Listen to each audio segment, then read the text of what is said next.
Good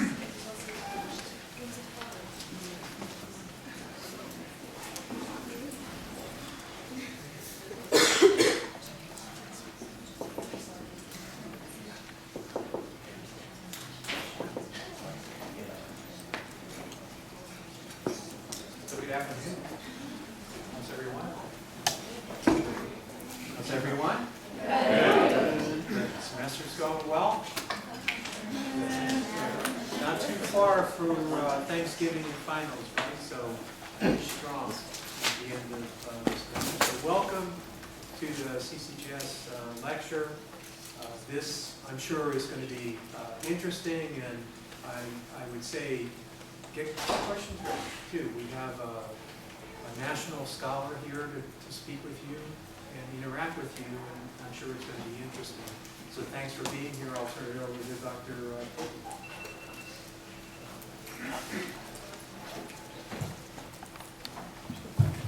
Thank you very much, Dr. Sinise. Thank you, everyone, for coming out today for the Center for Catholic Jewish Studies program. You may not know, but the Center for Catholic Jewish Studies has a mission, has a goal. Its mission is to build mutual respect and understanding between members of the Christian tradition and members of the Jewish tradition, and all people of goodwill. By talking about that one relationship, we're able to also reflect on our relationship with others. And so we're really glad that you're here today to do that, to think about these two traditions. And I'm very happy to say that we have an internationally recognized scholar to teach us, to speak with us. And so if you have questions, I want you to go ahead and think about them as the lecture unfolds. Think about them, write them down, because there will be a time for questions at the end. If you have a question that might help you in your New Testament class, for instance, or if you have a question about Judaism that might help you in your world religions class, then please think about that and consider that. Write it down and consider sharing it toward the end when we're talking. Today, it's my pleasure to introduce you to Dr. Ruth Langer. Dr. Langer is professor of Jewish Studies in the Theology Department at Boston College and Associate Director of its Center for Christian Jewish Learning. She is also chair of the Council of Centers on Jewish-Christian Relations. She received her PhD in Jewish liturgy in 1994 and her rabbinic ordination in 1986 from Hebrew Union College, Jewish Institute of Religion in Cincinnati. She is the author of Jewish Liturgy, A Guide to Research, published in 2015. She is also the author of Cursing the Christians, A History of the Birkat HaManim, Oxford University Press, 2012. And she's also the author of To Worship God Properly, Tensions Between Liturgical Custom and Halakha in Judaism, from the Hebrew Union College Press in 1998.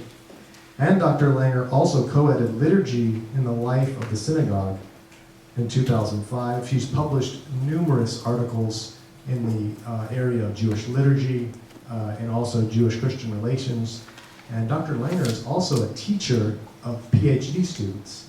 Numerous PhD students have benefited from her teaching at Boston College, and they've gone on to then go ahead and become scholars of Jewish-Christian relations at other universities. So today we're blessed to truly listen to somebody who is a teacher of teachers. Dr. Langer, please give her a warm welcome.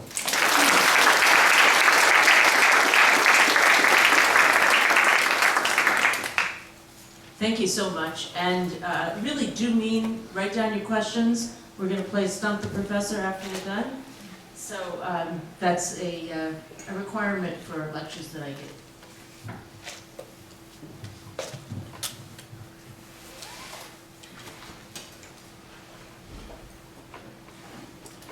If you are a student who's standing, please feel free to come down to the center here of the room and have a seat. I know we're out of chairs, but feel free to come and sit here in the center of the room if you'd like.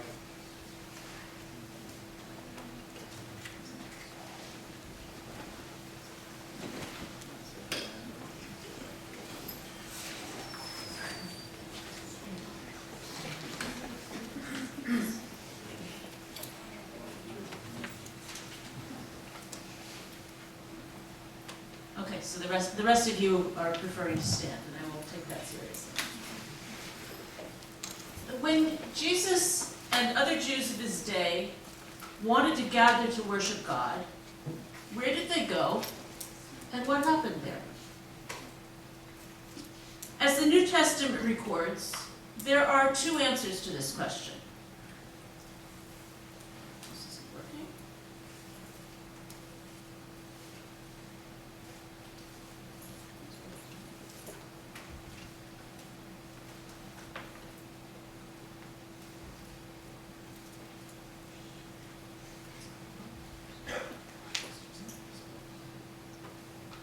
All right, sorry. So the two answers to the question are the temple in Jerusalem, the only place where sacrifices of animals, grain, incense, and other foodstuffs could be offered according to biblical commandments, one of which you have at the bottom of the screen, and a place called the synagogue. Indeed, we know that Jesus and Paul visited synagogues with great regularity. And here you see the remains of a first-century synagogue in the town called Magdala. In other words, this was the hometown of Mary Magdalene, which was on the banks of the Sea of Galilee. And if Jesus did not visit this particular synagogue, then we don't quite understand why. He certainly was in the vicinity at various times. We've discovered archaeological remains of 10 or 12 other synagogues from this era, many of them, like this one, a small basilica. So one needs to ask, how similar is this synagogue to one that you might visit or pray in today? It is a place of gathering. That's what its name means in Greek, in Hebrew, in Aramaic, the languages of the Galilee at that time. And therefore it has benches that you can see for people to sit on. I was thinking I might point with a laser pointer, but there's too many screens here to make that easy. But you can see the benches around the sides. It's beautified both with mosaics and also with the columns had frescoes on them that supported the roof. It probably also had paintings on the walls and perhaps even the roof. So like today's synagogues, this synagogue differed very little from the aesthetics of other public buildings in its time. But we also need to ask how this building was different.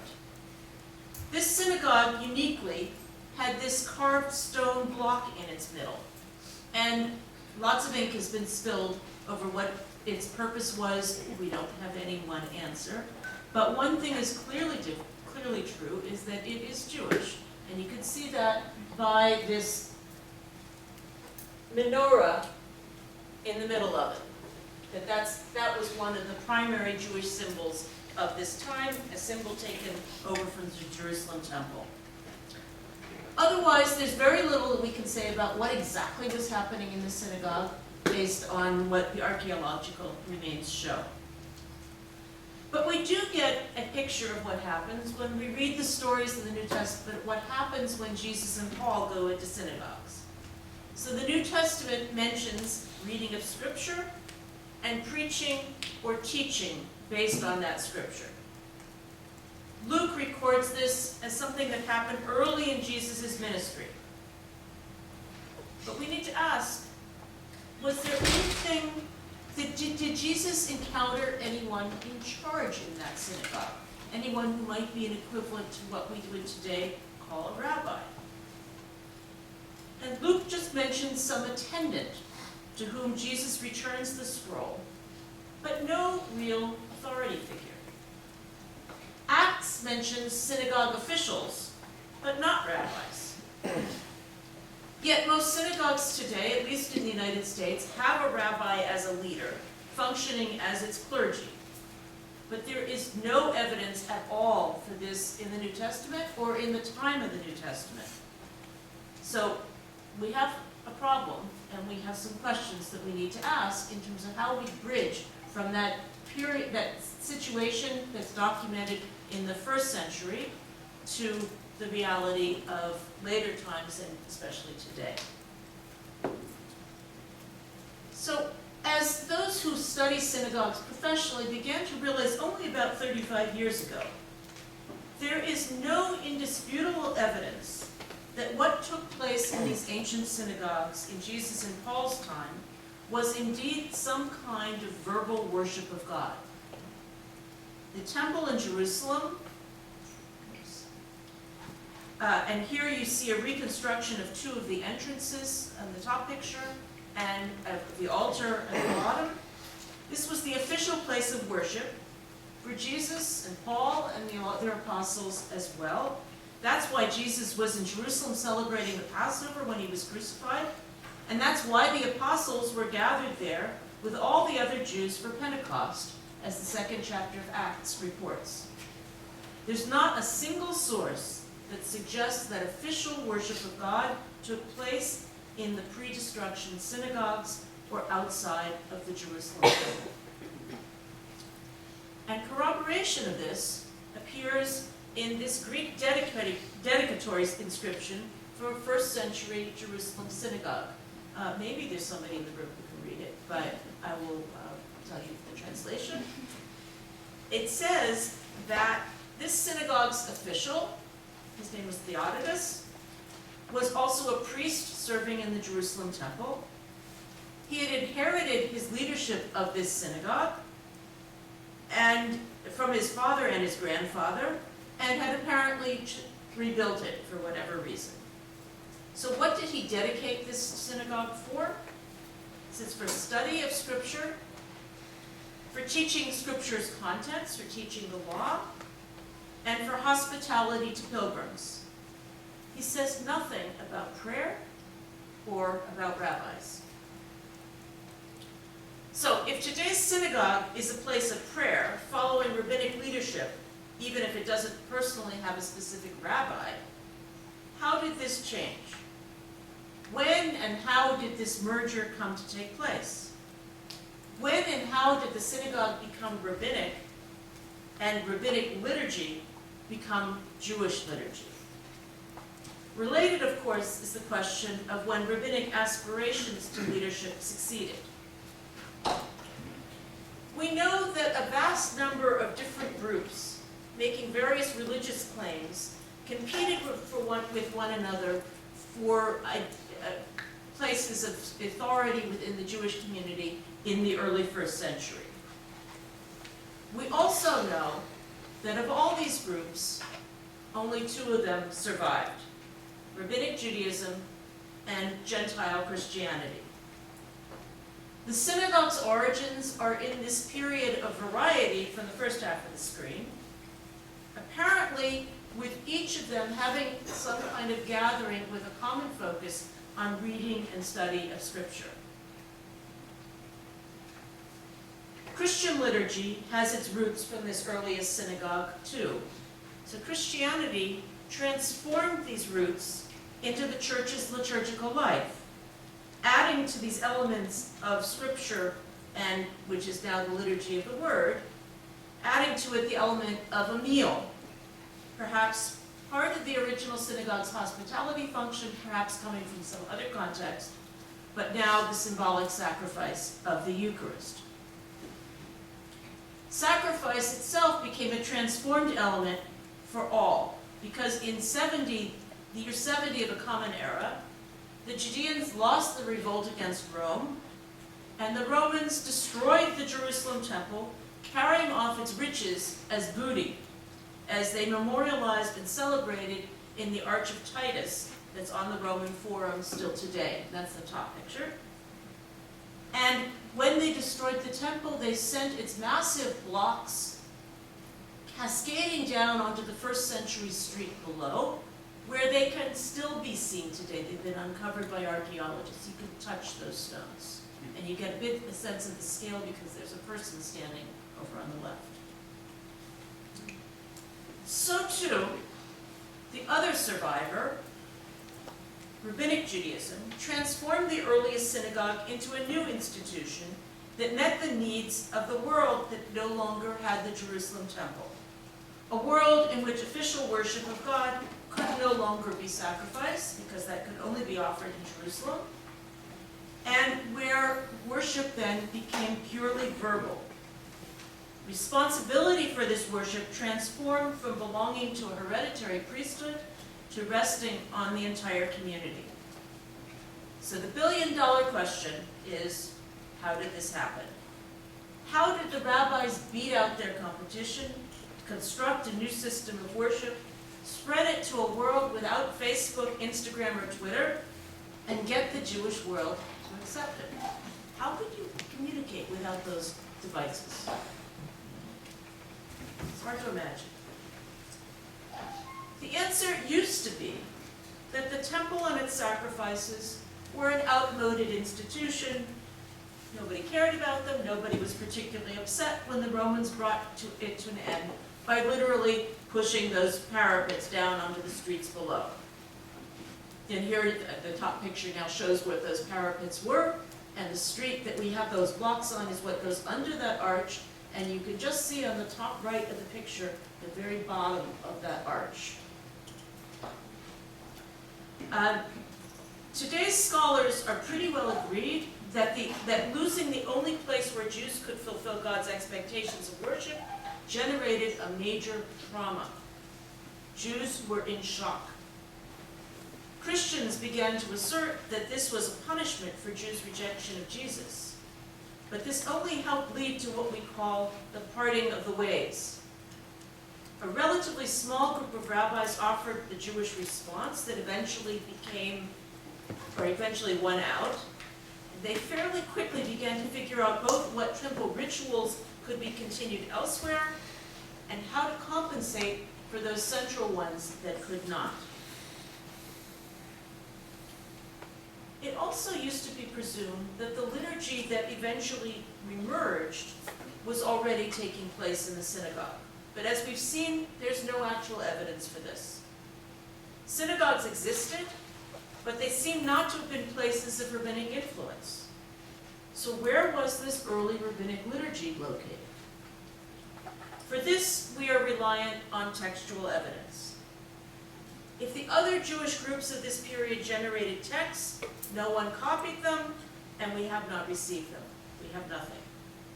The exception is the community of the Dead Sea Scrolls, from whom we do have some prayer texts, but they clearly are not rabbinic. They're very different.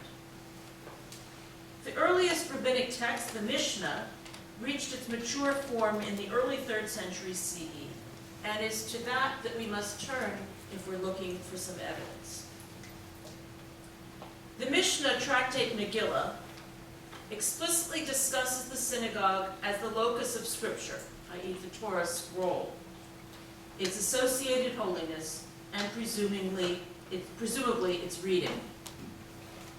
So this discussion begins with an explicit recognition that the synagogue itself belongs to the residents of the community. They are the ones who may buy and sell it. In other words, it's not the rabbis.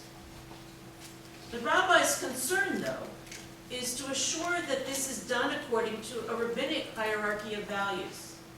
Less holy things may be sold only to purchase more holy things, and not the reverse. The holiest item possible is the Torah scroll that contains the first 5 books of the Bible. The synagogue, the chest holding the scroll's wrappings, these are all mostly containers for that ultimate holiness, but they achieve their relative holiness by their degree of contact with it. Apparently, other Jews were not in accord with the rabbinic views about that holiness, and they used synagogue spaces for all sorts of profane purposes. The rabbis apparently felt obliged to respond strongly and to reject such practices. As far as the rabbis were concerned, even if the synagogue was no longer usable, it maintained its holiness.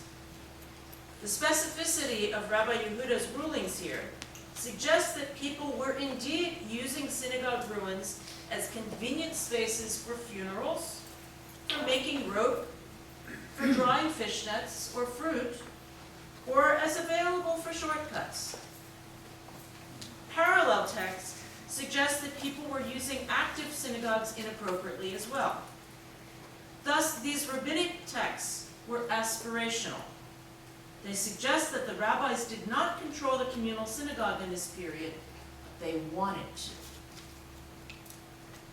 A literary reading of these same texts almost suggests that Mishnah Megillah itself essentially demolishes this lay-owned synagogue institution by moving its attention off from selling synagogues to inappropriate behavior in synagogue ruins.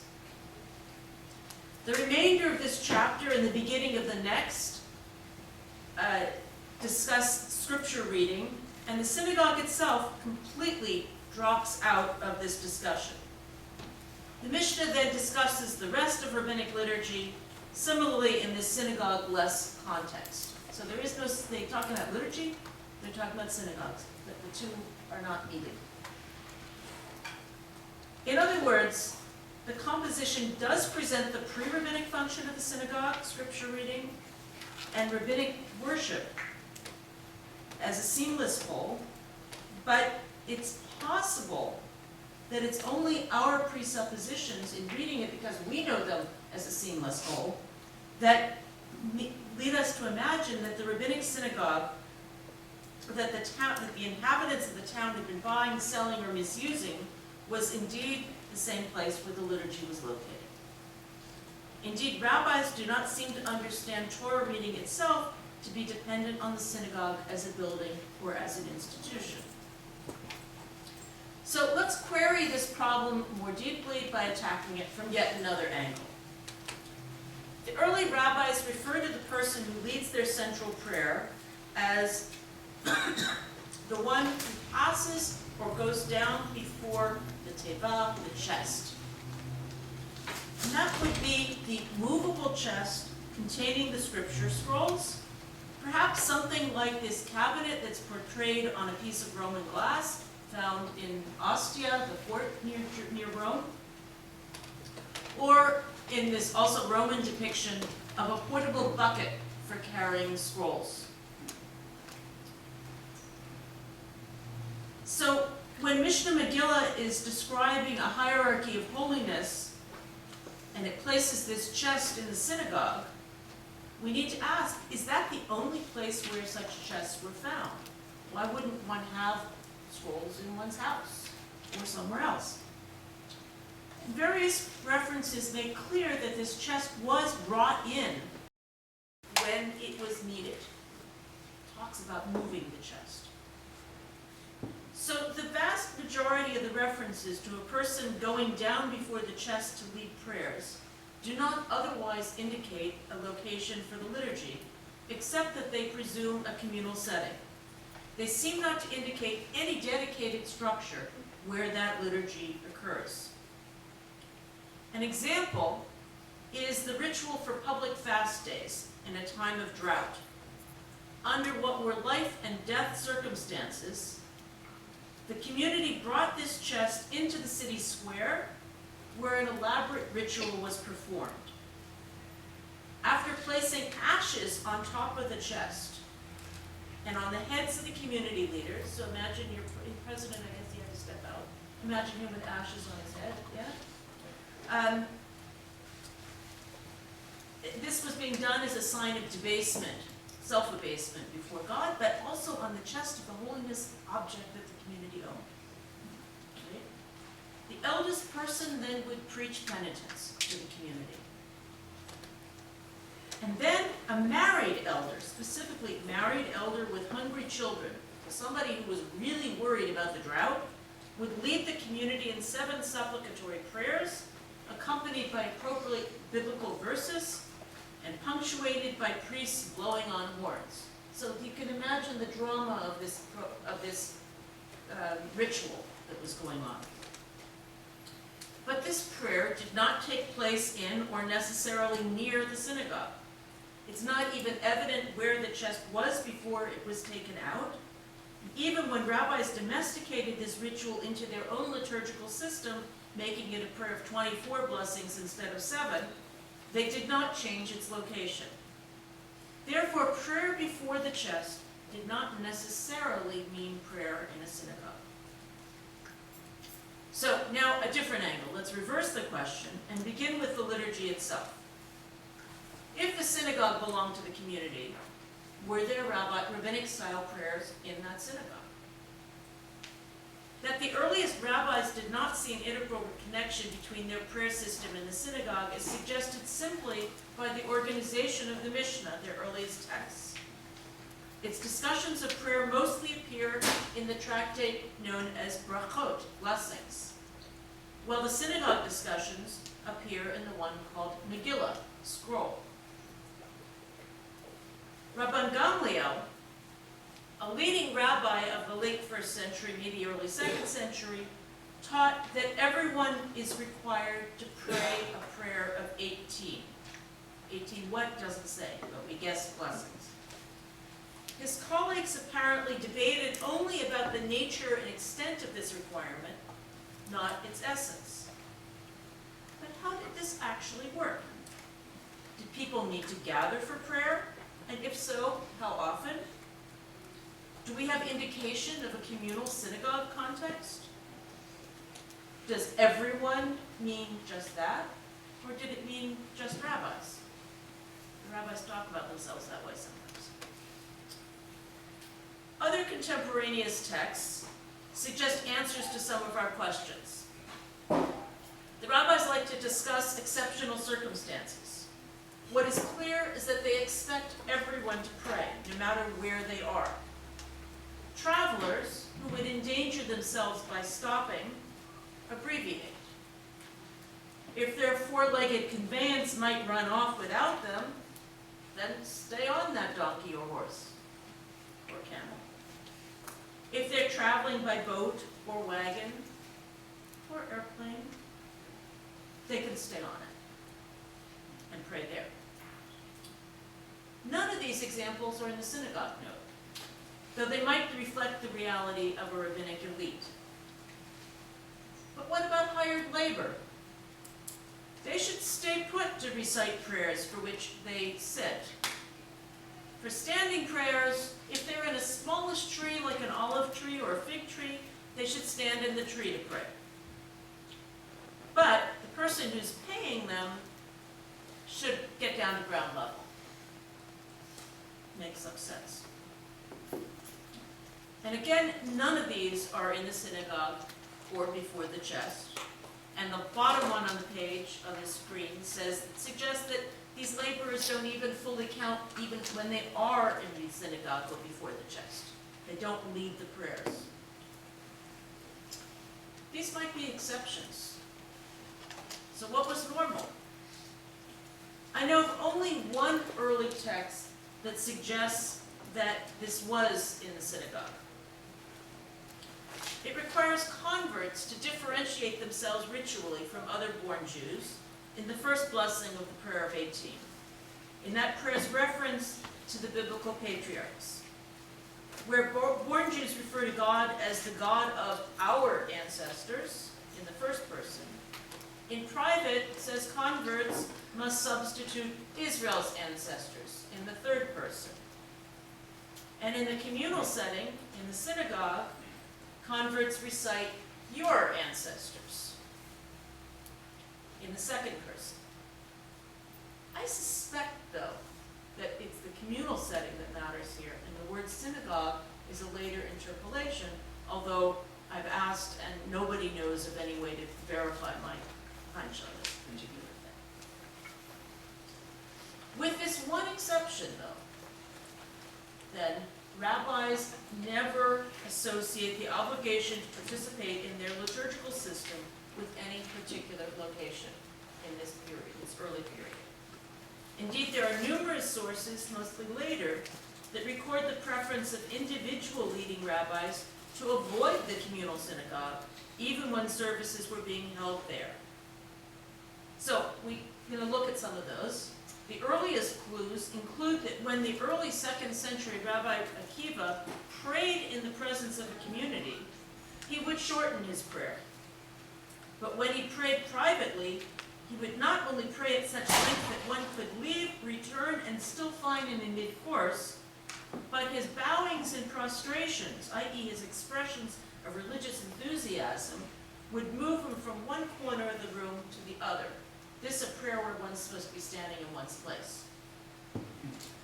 In other words, he exercised spiritual restraint from consideration for others, but presumably he preferred praying alone. Consider also the teaching here from the first century rabbi Dosa ben Harkinas, that sitting in the synagogue of the commoners shortens one's life. I don't want to pray with them. Ultimately, though, as anyone who enters a synagogue today knows, rabbinic prayer did become the prayer of the common synagogue. There's some evidence that this was beginning to happen in the 3rd century in the land of Israel, so the later 3rd century especially.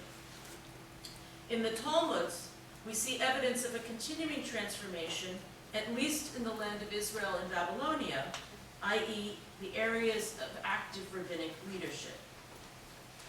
Of course, we always need to recall that we have only the rabbi's own text to go by. And we know from archaeology and from scattered references in non-Jewish writings that there were indeed synagogues throughout the Greco-Roman world and the Sasanian world, and Babylonia, and that these continued to attract Gentile interests, including as donors. These synagogues were not necessarily rabbinic. The clearest evidence that I know of is in St. John Chrysostom's famous rants against Judaism Christians in the late 4th century. They're actually quite vile. I don't recommend reading them. But if we read between the lines in his references to synagogues, what we see is evidence for an immensely attractive show that was going on at these synagogues, likely in Greek because people would have understood it, and no evidence, and with good music it sounds like too, but no evidence at all that worship in Antioch by any definition conformed to rabbinic expectations. So both Talmuds present us with arguments constructed to convince both the rabbis and themselves that non-rabbis, to convince both the rabbis themselves and non-rabbis that there are advantages to participating in public prayer in the synagogue. This reflects the reality that by the time of the redaction of these texts, the synagogue was the official institutional locus of rabbinic prayer, both in the land of Israel and in Babylonia. However, the need for persuasion remains striking and provides a key to understanding the process of the combining of the public synagogue with rabbinic prayer. So we're going to look at that. Both Talmuds record that a different situation was emerging in the 3rd century and attribute many traditions about prayer in the synagogue to leading rabbis of that period. In the Jerusalem Talmud, we find 2 slightly different traditions in the name of a mid-3rd century Rabbi Yochanan that reflect this discourse of persuasion. The line number 1, that one must pray in a place specifically designated for prayer, and 3, that when one prays within one's own home, it is as if one were encircled by an iron wall, presumably one that prevented prayer from reaching God. Whether Rabbi Yochanan himself intended the synagogue in number 1 is somewhat ambiguous, but the Talmud presents both traditions alongside others that name the institution explicitly. In 4, Rabbi Hoshaya, Rabbi Yochanan's teacher, teaches that prayer in the synagogue is especially effective because it's like an ideal sacrifice in the temple. In other words, it compensates for the loss of the temple. The Talmud's presentation is actually even more extreme, for it begins this second selection with a tradition attributed to the 4th century Rav Huna, who associates those failing to enter the synagogue with the wicked and threatens them with being excluded from the synagogue in the afterlife. Thus, the Jerusalem Talmud's own message is that prayer offered in the synagogue is guaranteed to work, and failure to participate has dire consequences. Bottom line, though, this need for exhortation suggests that these rabbis were still short of their goal of extending their liturgical system broadly and fusing the popular synagogue with it. The Babylonian Talmud's discussion is much longer and more complex, but similarly encourages prayer in the synagogue. I'm not going to show you all of it, don't worry. It begins by threatening dire consequences for bad manners. If one enters the synagogue with a buddy to pray, but does not wait for the buddy when leaving, then one's own prayers are ruined, and one causes the indwelling divine presence, the Shekhinah, to depart the world. That's pretty serious. This concept that God joins the synagogue gathered in prayer is actually quite important. So Psalm 82 verse 1 says, God stands in the divine assembly. And Rabbi Yitzhak in the early 4th century interprets it two ways. The first, he says, divine assembly refers to the synagogue. And the second is a prayer quorum of 10. God is thus present in communal prayer, whose locus is the synagogue. Rabbi Yochanan dramatically reverses this observation, and he says, if God comes to the synagogue and a quorum is not present, God gets angry. It's a waste of divine time. So you don't want to make God angry. Get there. What's the reality behind all of this? Were folks listening to these exhortations? This same Rabbi Yitzhak, who insisted on the benefits of prayer in the synagogue, visited Babylonia and encountered the head of the Nehardea Academy, Rav Nachman, so an important rabbi, who set a different example. And the Talmud records. Rabbi Yitzhak asked Rav Nachman, what's the reason that you, sir, do not come to the synagogue to pray? He answered, I'm not able to. Rabbi Yitzhak suggested, then, sir, gather 10 and pray. He answered, that's too much bother. Then, sir, tell the communal prayer leader that when the community is praying, he should come and inform you. He responded, what's this all about? Rabbi Yitzhak said to him that Rabbi Yochanan taught in the name of Rabbi Shimon ben Yochai. Note, they're citing their sources, footnotes. One's prayer is only heard at the time when the community is praying, for it is written, and I will pray to you, God, at a favorable time. When is a favorable time? At the time when the community is praying. So Rabbi Yitzhak, who preached the power of prayer in the synagogue, seems shocked that Rav Nachman chooses not to attend public prayers in the synagogue, or even to coordinate his prayers with theirs. He pesters Rav Nachman, his host, a leading rabbi, sort of like a university president, with a series of questions designed to find a way to bring him into some conformity with what is the emerging norm of communal prayer in the synagogue, at least in the land of Israel. Rav Nachman resists all these and even voices annoyance at his guest. We don't hear that he changes his ways. The Babylonian Talmud's discussion, though, is characterized by multivocality. While it argues for the value of prayer in the synagogue in these examples and more, and criticizes Rav Nachman's decision to avoid that institution and any association with its prayers, it also contains ample evidence for rabbinic preferences for their own study contexts, both in general and as places for prayer. Rabbinic self-segregation from the popular synagogue seems to have been an ongoing tension. We learn in a different passage that Rabbi Yochanan challenged the decision of a widow who daily passed by closer local synagogues in order to pray at the rabbi's own study house. He seemed to be trying to encourage her to participate in the community's place of prayer. This suggests that Rabbi Yochanan's exhortations to people to establish a fixed place for their prayers in public did apply to himself, but he did not consider it necessary for rabbis themselves to gather in the popular communal synagogue. Rabbis had their own synagogues. This apparently remained the case in the generation following Rabbi Yochanan, around the year 300, when these rabbis chose to pray only among other rabbis, i.e. not in private, not in the communal synagogue, but in an elite community.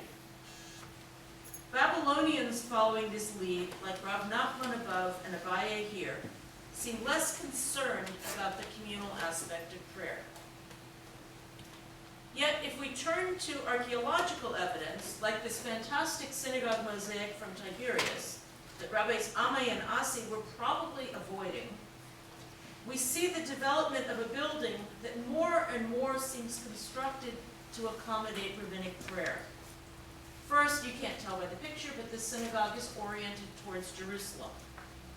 That was not a feature at Magdala 2 centuries earlier, and not very far away. Probably in front of the depiction of what's either the temple's Holy of Holies or the Torah Ark, this was a building, a structure just like that, or very similar to it, but three-dimensional. And that was the evolution from the chest of the earlier synagogue and was evolving into a fixed architectural feature on the walls. So rabbinic prayers would have been led from in front of this, perhaps standing on that top piece of the mosaic. However, there is much that we cannot say with certainty. We don't have prayer texts inscribed on this floor, just the names of donors that you can't quite see, but they're down here. I don't know whether there are any names of donors in this room, but some universities have them on every wall. Yeah. We do know, though, that other synagogues from the 4th to 6th centuries in the land of Israel do have inscriptions of rabbinic texts, though not about prayer. How people stood or sat in this particular synagogue is no longer discernible because there was another building on top of this one, and much was destroyed. But there probably were stone benches ringing this mosaic as well. Most troubling, though, is the main part of this mosaic. The rabbis didn't have problems with the zodiac and the astrology associated with it, but in the center of this mosaic, now with the wall going across it, is Helios, the Roman sun god. In Christian parallels to this, and we have zodiac simile from church floors in the same period, Helios is transformed into Christ. But that's not what's happening here. The question is, what is happening here? And there are perhaps a dozen other mosaics like this also from synagogues. Artistic depiction per se was not the issue, as we have dozens of examples of artistic depictions. But a pagan god? Is this something that was reinterpreted to be acceptable to the rabbis? Was this something that popular understanding demanded, a donor demanded, this is what I want on my synagogue floor, and the rabbis were then boycotting the synagogue? We really don't know, but Tiberias was the center of rabbinic authority at the point when this synagogue was built and when this floor was laid.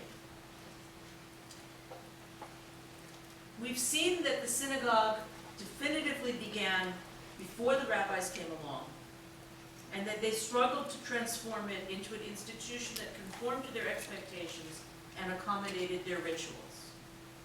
Certainly by the 3rd century there were some, but perhaps not all synagogues that housed rabbinic ritual life. There seem to have been other synagogues, though, that the rabbis avoided, whether they just didn't want to mix with the uneducated or unwashed, or because they objected to some other aspect of it, its art, its ritual, or its lack thereof. They continued to exhort non-rabbis to fall into line, though, and this suggests that total success was a long and bumpy process.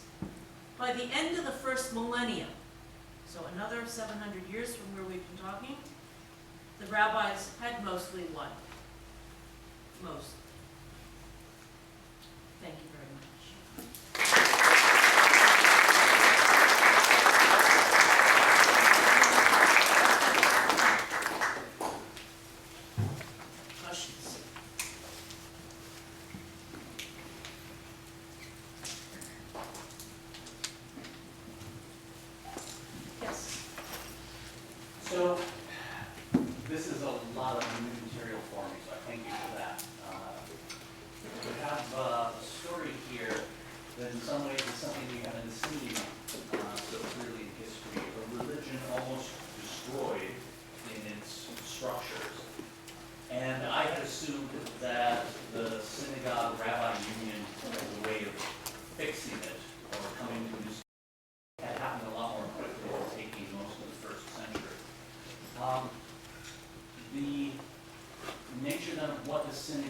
is. From your descriptions, I'm starting to think in the first century, it's a community center, a house of study, but so much so that it doesn't become a house of worship overnight after the destruction of the temple in Jerusalem. Would there have been strong reasons for people to resist that even after the temple has been gone for a generation or two? Just the hope that the temple could be rebuilt? Okay, so your summary was on target, just to start with. That's it. And it's an important rethinking of what we have tended to assume. So that's number one. What do you do when something really, really critical is yanked out of the center of a community and its community life? How do people respond? At lunch we were talking about resilience.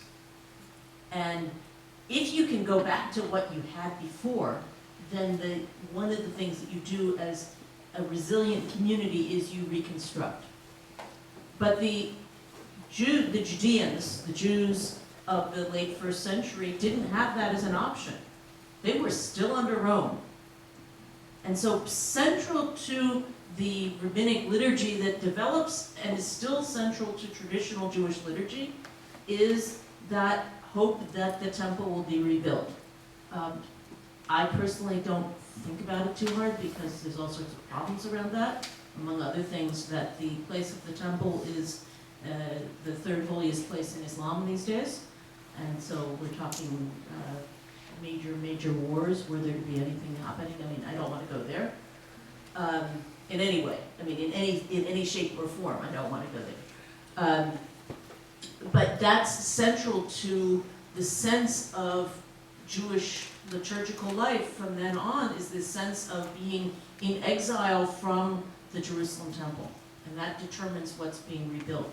But if that's what you're starting off with, a lack and a hole that you can't fill, how do you even figure out how to fill it? And it's very possible that there were other proposals out there in the Jewish world about how to fill that gap. But we don't know anything about them because we don't have time machines that can go back there. And they're texts that were written in antiquity, if they're oral and weren't passed down, they're gone. If they were written and weren't copied over, they disintegrated. And so unless we're very, very lucky, we have no way to get access to it. So there's enormous gaps in our knowledge. And we have to work with those gaps, and we have to acknowledge those gaps. But the other thing to be very conscious of is the fact that in the days of the temple, even if you think about the New Testament stories, how often did Jesus go to the temple? Any guesses? Does anybody, have any sense? He's there for the Passover, the year that he dies. He presumably had gone there for the Passover previously, so maybe he went once or twice a year. And that was probably the extent of his personal involvement in the official worship life of the community, and the personal involvement of anybody except for the hereditary priests and the Levites who helped them. And they went 2 weeks a year. So people didn't have this expectation of daily prayer or even weekly prayer. And that in and of itself had to be constructed. So there's a lot of different transformations that go on. And that took time to emerge, to take root, to be agreed upon among the rabbis themselves, for the rabbinic answer to become the answer, and for the rabbinic answer to spread to the non-rabbis. So it has to have been a very complicated process. Yeah. Dr. Blainer, I had the opportunity to visit Magdala this past summer and got to see the synagogue and the picture of it. Could you tell us a little bit more about this? Sometimes I think it seems like these artifacts are so old that they've been around for a while. but I got the sense when I was in Galilee that some of these discoveries are happening rather frequently. The first time that I became aware of the synagogue in Magdala was 2009-10, when, I believe,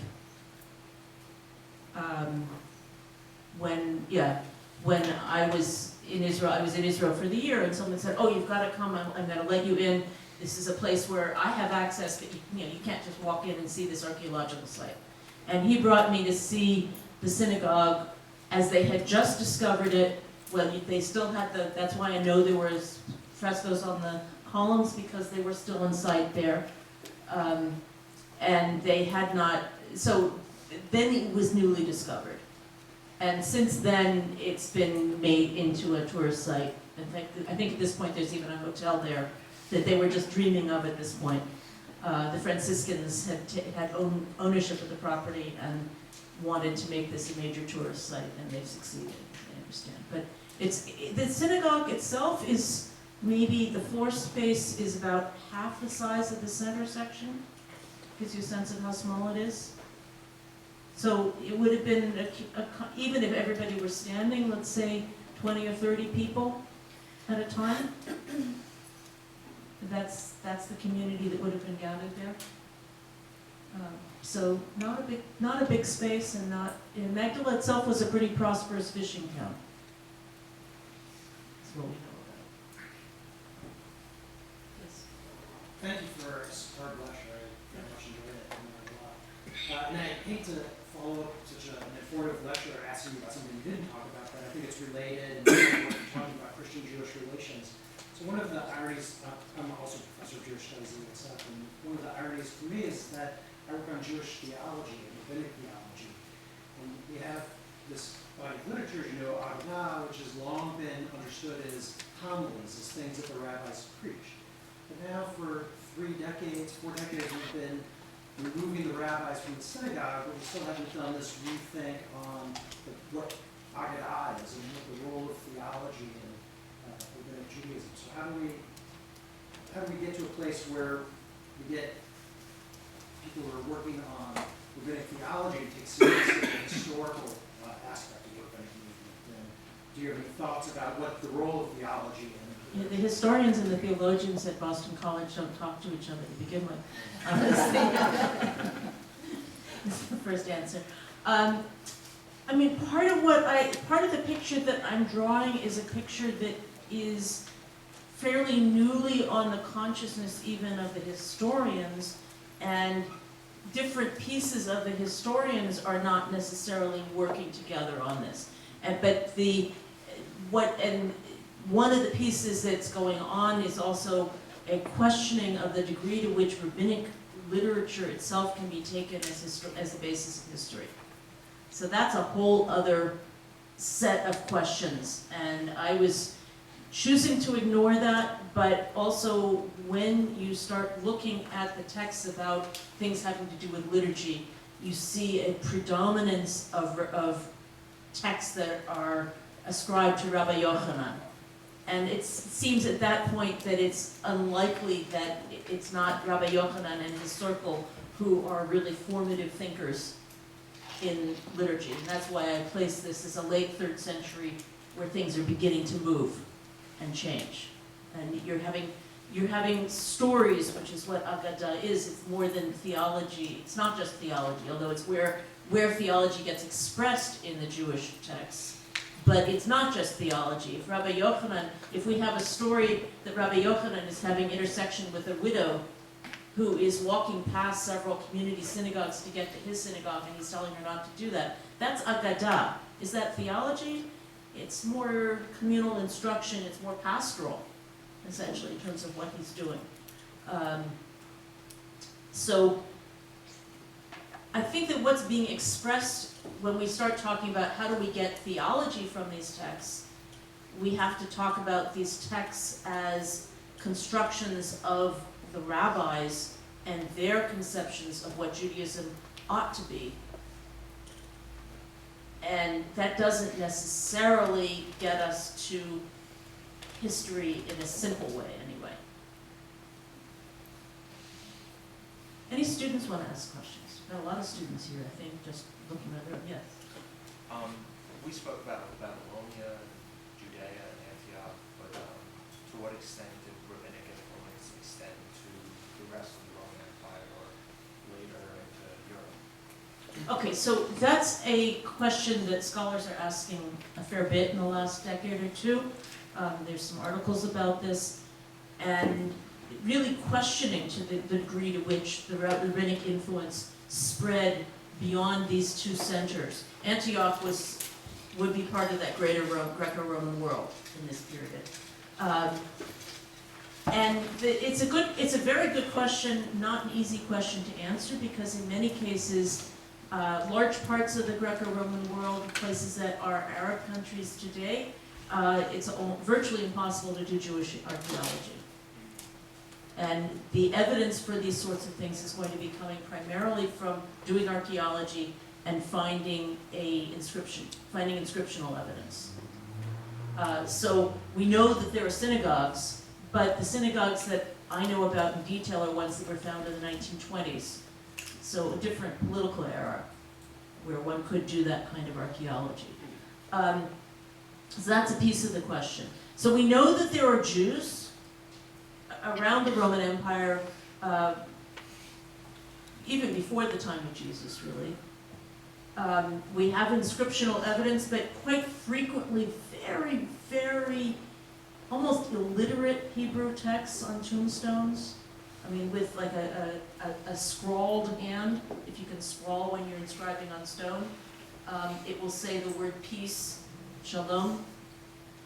So we're not getting sophisticated things until we start knowing more about Jewish communities in these areas. So we know that by the 7th, 8th century, the Byzantine Empire in Italy has Jews that are in connection with the Jews in the land of Israel. And we know about the same period that the Jews in Tunisia, Kairouan, are getting communications from Jews in Babylonia. And so the rabbis are beginning to start to spread their influence, particularly as the center of the Arab world moves to Babylonia.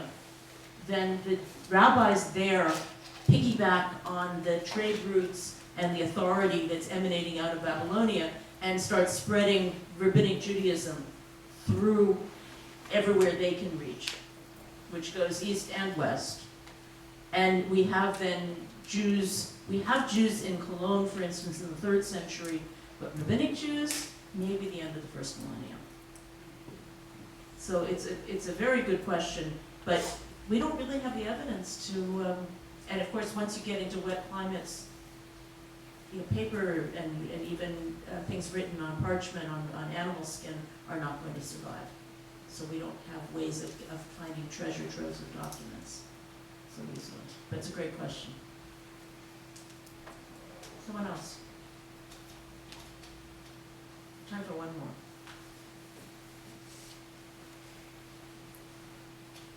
Yes, thank you. So, I know you talked about like how it was kind of impossible for Jewish, like for like kind of like another like temple and stuff, like similar to the Jerusalem temple, but like nowadays, why is like rabbinic Judaism so prevalent in synagogues, and why can they? What's like preventing them other than the location of building like another temple?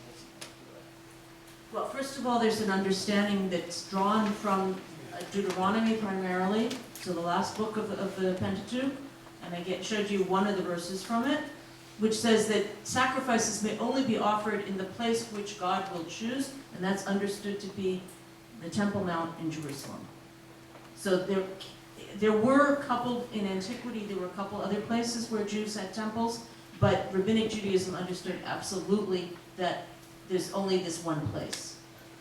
So there is not you will find synagogues that call themselves temple, but that's a modern phenomenon.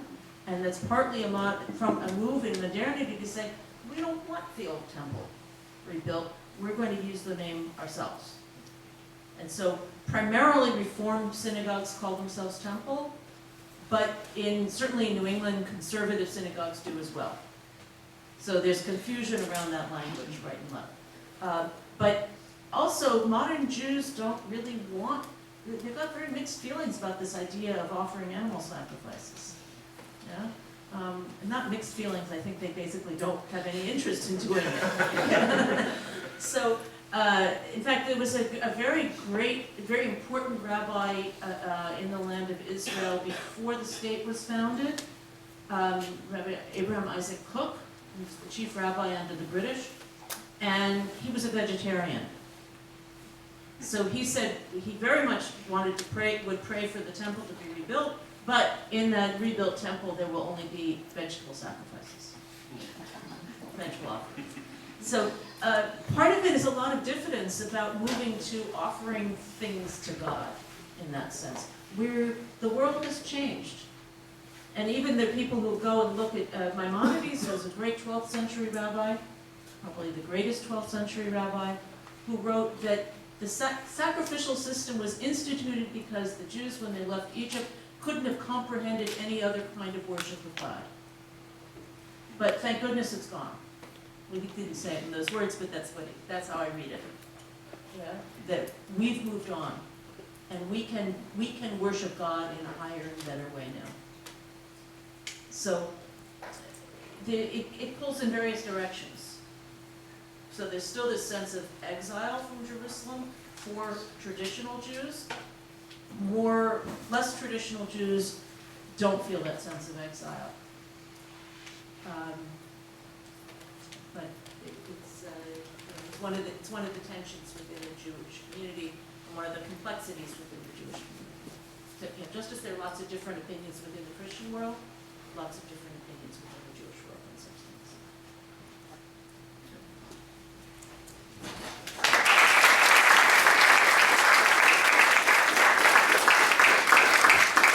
Thank you so much, Dr. Langer, and thank you all for attending. This evening, Dr. Langer will be awarded the Eternal Light Award at the Dinner and Dialogue event. So she is the 15th recipient of this award. St. Leo University gives this award each year to a scholar who has made major contributions. And so if you don't mind giving Dr. Langer a round of applause for her award.